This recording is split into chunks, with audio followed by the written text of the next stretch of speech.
হুজুরের কাছে দোয়া চাইছি যাতে আল্লাহ আমাকে যে দায়িত্ব দিয়েছেন এই দায়িত্ব যাতে আমি ঈমানের সাথে পালন করতে পারি আমার শেষ দিন পর্যন্ত।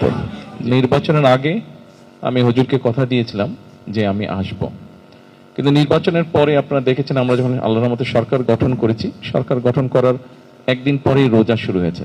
রোজা শেষ হতে না হতেই শুরু হয়ে গেল মধ্যপ্রাচ্যের এই যে ইরানের সাথে যে আমেরিকার যে সমস্যাটা, এটা শুরু হয়ে গেল। ফলে তেল জ্বালানি সহ বিভিন্ন বিষয়ে পুরো অর্থনীতির উপর একটা চাপ তৈরি হলো। এই বিভিন্ন কারণে বিভিন্ন বিষয়ে দেখভাল করতে গিয়ে আমার আসতে দেরি হয়ে গেছে। তারপরেও আমি আল্লাহর কাছে হাজারো শুকরিয়া জানাই যে আজকে আল্লাহ আমাকে সেই রহমত দিয়েছেন, আমি এসে আমার সালামটা হুজুরকে আজকে দিতে পেরেছি। আপনাদের প্রত্যেকে আমি আরেকটা কারণে শুকরিয়া আদায় করতে চাই, আপনাদের কাছে ধন্যবাদ জানাতে চাই। বিগত নির্বাচনের সময় আমরা একসাথে থেকে কাজ করে যেভাবে দেশকে বিপদের হাত থেকে আমরা মুক্ত করেছি, সেই জন্য এখানে আপনাদের সারা দেশময় আপনাদের যারা আছে সহকর্মীবৃন্দ আছে তারা কাজ করেছেন, ফলে আমরা দেশকে একটা বিপদ থেকে আমরা রক্ষা করতে পেরেছি। তবে একটা জিনিস আমি বলবো, যেই একসাথে যেই কাজটা আমরা করেছি, যেটা হুজুরের নির্দেশে আপনারা সবাই করেছেন, হুজুরের দোয়ায় আপনারা উনি দোয়া করেছিলেন, সেই জন্য আমরা সফল হয়েছি আল্লাহর রহমতে। তবে সমস্যাটা আমাদের এখনো শেষ হয়ে যায়নি। বিগত 17 বছর ফ্যাসিবাদের সময় যেটা হয়েছিল, এই গ্যাস বিদ্যুৎ এগুলো এমনভাবে ব্যক্তি খাতে বা বিদেশিদেরকে দিয়ে দিয়েছে, ফলে দেশের ভিতরে নিজেদের গ্যাস আছে কিনা এটা তারা খুঁজে বের করার চেষ্টা করেনি। নামটা বলবো না, কিন্তু আপনারা জানেন যে এমনভাবে তারা কাজটা করেছিল যাতে আশপাশের দেশ নিজেরা এখান থেকে কূপ খনন করে গ্যাস নিয়ে যাচ্ছে, দেখা যাচ্ছে হয়তো খোঁজ খবর করলে দেখা যাচ্ছে বাংলাদেশ গ্যাসটাই তারা ওই দিক থেকে টেনে নিয়ে চলে যাচ্ছে, কিন্তু বাংলাদেশের নিজস্ব খনি এই ফ্যাসিবাদের সময় নিজস্ব খনি তারা এই যে আমাদের যে বাপেক্স আছে তাদেরকে কোনো কাজ করার সুযোগ দেয়নি, তারা স্কোপই দেয়নি কাজ করার, বিদেশিদের হাতে তুলে দিয়েছে।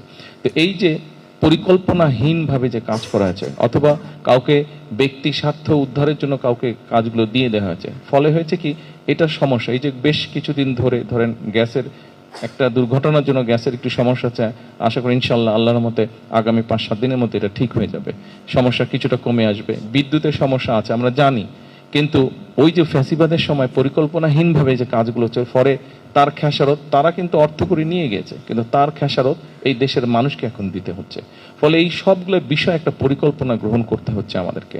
এখন এই পরিকল্পনাগুলো গ্রহণ করতে গিয়ে যেই বিষয়টা আরেকটা বিষয় দাঁড়িয়েছে, আমরা আগেও দেখেছি, আমরা 71 সালে দেখেছি, আমরা 86 সালে দেখেছি, আমরা 96 সালে দেখেছি, এই এমনকি বিগত নির্বাচনের সময় আপনারা দেখেছেন যে যাদের বিরুদ্ধে বা যারা দেশটাকে অন্যদিকে নিয়ে যেতে চেয়েছিল, আপনারা এবং আমরা একসাথে যাদের বিরুদ্ধে তো না, প্রতিপক্ষ হিসাবে আমরা নির্বাচনের সময় কাজ করেছিলাম, খেয়াল করে দেখবেন বিগত কয়েকদিন ধরে এরা আবার কতগুলো কথা বিভ্রান্ত ছড়ানোর চেষ্টা করছে, বিশৃঙ্খলা তৈরি করার চেষ্টা করছে তারা। সেই জন্য আমি বলছি যে আমরা যে একসাথে কাজ করছি, দেশটাকে যে একটা সঠিক রাস্তায় আমরা নিয়ে আসার জন্য চেষ্টা করছি, এখানে আমরা নির্বাচনের আগে যেভাবে একসাথে কাজ করেছি, আপনাদের কাছে আজকে হুজুরের দোয়া নিয়ে আমি বলতে চাই, আপনাদের সকলকে আমি অনুরোধ জানাতে চাই যে আমাদের আগামী দিনগুলোতে আমাদেরকে একসাথে থাকতে হবে। হ্যাঁ, একসাথে আমাদেরকে থাকতে হবে। হ্যাঁ, আমি জানি এখানে কিছু আপনারা দাবিদাওয়া উপস্থাপন করেছেন, আমরা চাই এমন একটা বাংলাদেশ তৈরি করতে যেখানে বাংলাদেশের মানুষ, বাংলাদেশের সন্তানরা খেয়ে পড়ে বেঁচে থাকবে, শান্তিতে থাকবে।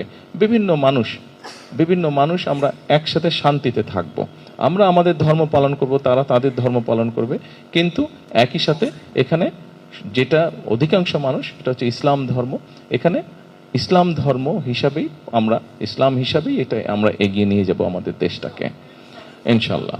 তো এখন আজকে এখানে আসার মূল উদ্দেশ্য হচ্ছে যে হুজুরকে সালাম দিতে আসা এবং দোয়া নিতে আসা।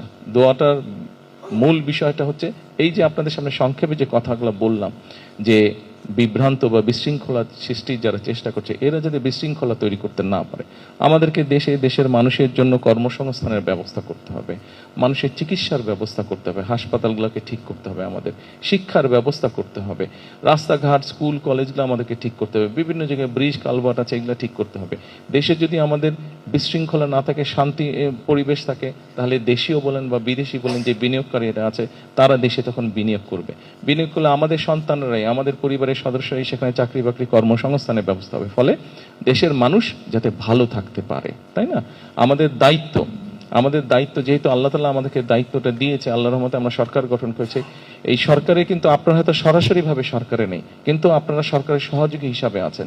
সেই জন্য সরকারের যেই দায়িত্ব, দেশের মানুষকে সঠিক পথে পরিচালিত করা, দেশকে সঠিকভাবে সেই দায়িত্ব কিন্তু সাদা আমাদের একার না। আমরা নির্বাচনের আগে যুদ্ধ করেছি একসাথে, নির্বাচনের পরেও আমরা ইনশাল্লাহ দেশ গঠনের কাজ করব একসাথে। তো আজকে মূল যেই কারণে আমার এখানে আসা, যেটা স্বরাষ্ট্রমন্ত্রীও বলেছেন, প্রথমত আমি যেই ওয়াদাটা করেছিলাম হুজুরের কাছে, সেই ওয়াদাটা আমি আজকে রক্ষা করলাম। হুজুরকে আমি সালাম দিলাম এবং যাবার সময় আমি দোয়া নিয়ে যেতে চাই, যাতে যেই কথাগুলো আমরা দেশের মানুষকে বলেছি, যেই প্রতিশ্রুতিগুলো আমরা দেশের মানুষকে দিয়েছি তাদের ভাগ্য পরিবর্তনের জন্য, আল্লাহ যাতে আমাদেরকে রহমত করেন, সেই প্রতিশ্রুতি যাতে আমরা রক্ষা করতে পারি। তাই না? একজন মুসলমান হিসাবে আমরা যদি একজন মুসলমান হিসাবে বিবেচনা করি নিজেকে, তাহলে সেটা যেই হোক, যখন আমরা একটা জবান দিই কাউকে, সেই জবানটা আমাদেরকে রক্ষা করতে হবে, তাই না? জবান যদি রক্ষা করতে না পারি, তাহলে তো এটা কথাটা, কাজটা ঠিক হলো না। তো সেই জন্য আমরা দেশকে, মানুষকে আমরা বলেছিলাম যে আমরা আপনাদের জন্য ভালো কিছু করতে চাই। আসুন আমরা হাত তুলে আল্লাহর কাছে দোয়া করি, আল্লাহ যাতে আমাদেরকে সেই রহমত দেন, যাতে আমরা দেশের মানুষের জন্য ন্যায় বিচার প্রতিষ্ঠা করতে পারি, দেশের মানুষের জন্য ভালো কিছু করতে পারি, যাতে দেশের মানুষ শান্তিতে থাকতে পারে। আপনাদের সকলের কাছে দোয়া চাইছি এবং একই সাথে আমি হুজুরের কাছে দোয়া চাইছি, যাতে আল্লাহ আমাকে যে দায়িত্ব দিয়েছেন, এই দায়িত্ব যাতে আমি ঈমানের সাথে পালন করতে পারি আমার শেষ দিন পর্যন্ত। জি, ইনশাল্লাহ পরবর্তীতে আবার আসবো, তখন অন্য বিষয়ে আলাপ করব। আজকে যেহেতু সালাম এবং দোয়ার জন্য এসেছি, আজকে আর অন্য কথা বললাম না। সকলে ভালো থাকবেন। আসসালামু আলাইকুম।